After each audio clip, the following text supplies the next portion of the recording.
Alright, this is just a quick rundown of some cool stuff, and not really going to be much to teach here, so I'm sorry if you're looking for big time tips.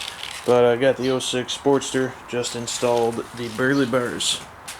Got the Burly 12-inch apes on there with some Avon Gatlin grips. Grips are very nice, had some problems with the grips, I'll go over that. The '06 Sportster actually has a 6-inch riser instead of a 4-inch. So if you buy 12-inch apes, it's going to be more like having 14-inch apes. As you can see, those bars are pretty high up off the bike. But here's the other trick. When you buy the Burly wiring kits that they're going to want to sell you with the 12-inch bars, like you go to JP Cycles, they'll try to hook you up with 12-inch wiring kits for the 12-inch bars. If you're running one of these kind of risers, like on the '06 Custom, on the XL Custom, you're going to need 14-inch cables, because these cables just would not reach properly with 12 inches because of this riser. Alright, my wires do actually go through the riser. It was actually a relatively easy job. I got them for $290 or $295 for bars and wires. These are the narrow apes. I think the narrow apes look pretty good on there. I was going to get wide apes, but okay, you know, everything went on smooth.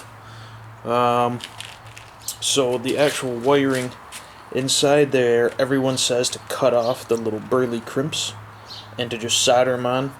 We didn't do that. I just used the Burly crimps, which pretty much just hook together, and I used the stock Burly shrink wrap. I would recommend aftermarket shrink wrap. The shrink wrap sucked, but hey, it worked. You know, use electrical tape, whatever you got to do. Getting those wires in there really wasn't that bad of a job. No soldering required.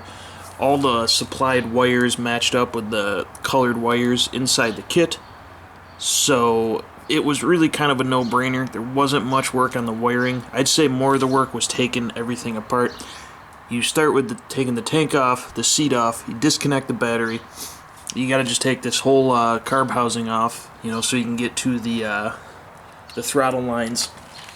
And then you just take off your switch housings, which are all pretty simple. The hardest parts, you know, you gotta bleed the brakes, of course. Luckily on these bikes, it's a single disc brake, no ABS. Don't have to dip with the back brake. The fluid on the brakes for these bikes is all .5, so you rarely ever have to change that. However, the main problem I ran into was with the Avon grips. I know a lot of guys have problems with the throttle side of the grip. For me, I'm sure you can see right on there. See those marks? Okay. That's because I had to use my belt grinder and Dremel tools to grind down the plastic in there to get these switch housings to fit closed. And in order to get the housings to fit closed, this grip was left with some play, and I was not having that. Don't know why that was the way it was. These are stock switch houses. Even now, my switch house doesn't really close perfectly. It's probably good enough, but oops, sorry. But that was a major pain. The Avon grips definitely slowed everything down. Putting the clutch wire on was pretty easy. It was kind of hard to get it started, but you had to screw that in. If you're going to do this, make sure that you take off this derby cover with the bike standing up straight and not on the side, or else you're going to lose most of your primary oil. But yeah, that was pretty easy. That fed up there. Just reattached into the little clip. I don't know what to do here yet. I need some kind of a clip or something to hold this. But yeah, dude, you should definitely do this with your Sportsters. Get the Burly apes. I mean, this thing, it's just such a better ride than the stock bars. The stock bars are these little tiny, like 1-inch rise things. It just doesn't look right. Get yourself some 12s or 10s and get it going. So yeah, that's those are the Burly 12-inch apes, which look like 14-inch apes on the Customs with the 6-inch risers with Avon Gatlin grips. The grips are great. I will tell you, this is actually plastic on here.